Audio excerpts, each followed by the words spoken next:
Season 4 of our journey with SFC Opava is a disaster, at least compared to Season 3. We went from qualifying for Europe straight to being threatened with the relegation group at the end of the season. But is it really that bad? No, because we made it to the Czech Cup semi-final, just like the Opavaci in real life. And just like them, we'll play Sparta Prague, so it's a good time to show them how to win, as long as this video is uploaded before they play. We start this episode with a tie against Viktoria Pilsen, in which we got a fantastic start with Radek Schulmeister's effort, but this was cancelled by Jan Mlaka.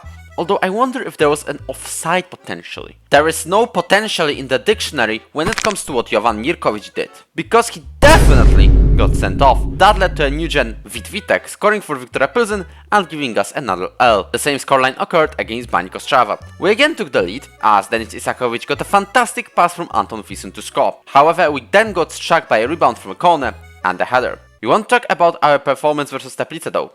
And we want to talk about our performance versus Blada Boleslav as well. Mainly because they were boring, and I want to move on to the cup semi-final against Sparta Prague.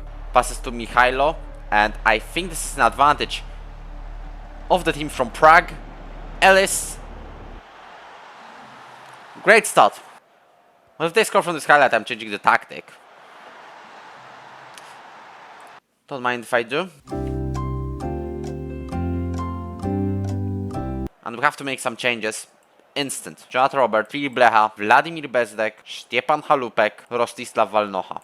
I know this season seems to be a bit of experimental. We could have got a massive run in Europe, or at least get to the Europe via the league again.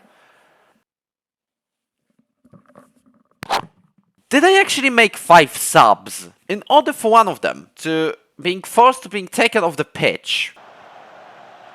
Jankovic now makes... He's playing a blunder of a game. First thing, he makes an obvious error to concede a goal. Now he concedes a pen. Saved by Fabian De Keyser, so that's a highlight of the day at least. But Valerkovic is having a disaster of a game and still 6.5. And an injury. What is this? We're down to 9 men. Krajev, Japer, passes to Karabec is going to be free, but no, it's not. The Kaiser is still putting a massive performance. Save the penalty. Now this. Maybe free. It's free.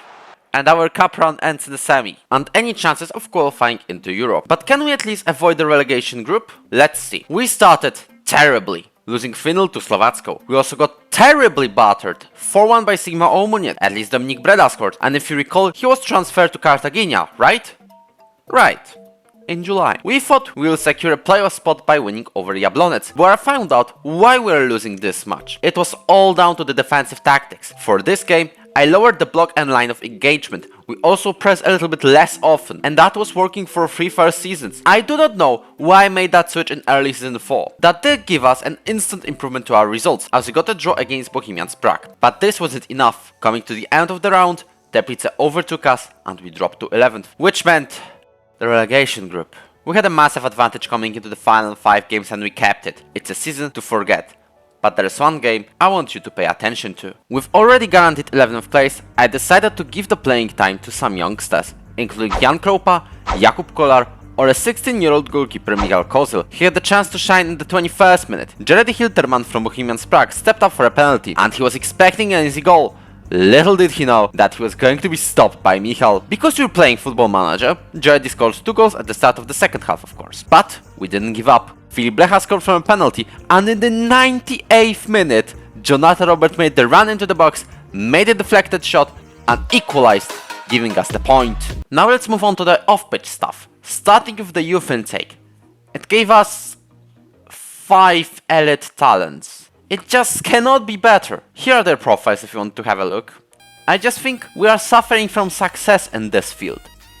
This amount of promising players means we'll have to offload the team in the future and come up with a new tactic to utilize our massively talented front 3 in Marek Fiala, Denis Isakovic and Roberto Piris. This is my current idea and I will definitely spend some time considering all options available. In other news, how did the world of football go? The Czech League was won by Sparta Prague. They essentially battered the rest. Our Synod affiliate Benfica won the Portuguese league title. The Netherlands have Ajax winning just ahead of PSV. PSG did the usual in France, Real Madrid did the usual in Spain, Bayern did the usual in Germany, Manchester City did the usual in England, and Inter did the usual in Italy. They won every Serie A title in this save so far. In Europe, Inter will have a rematch from 2023 in the Champions League final against Manchester City. The Europa League was already won by Manchester United, and the Conference League, Sparta Prague won the round of 16 versus Partizan Belgrade.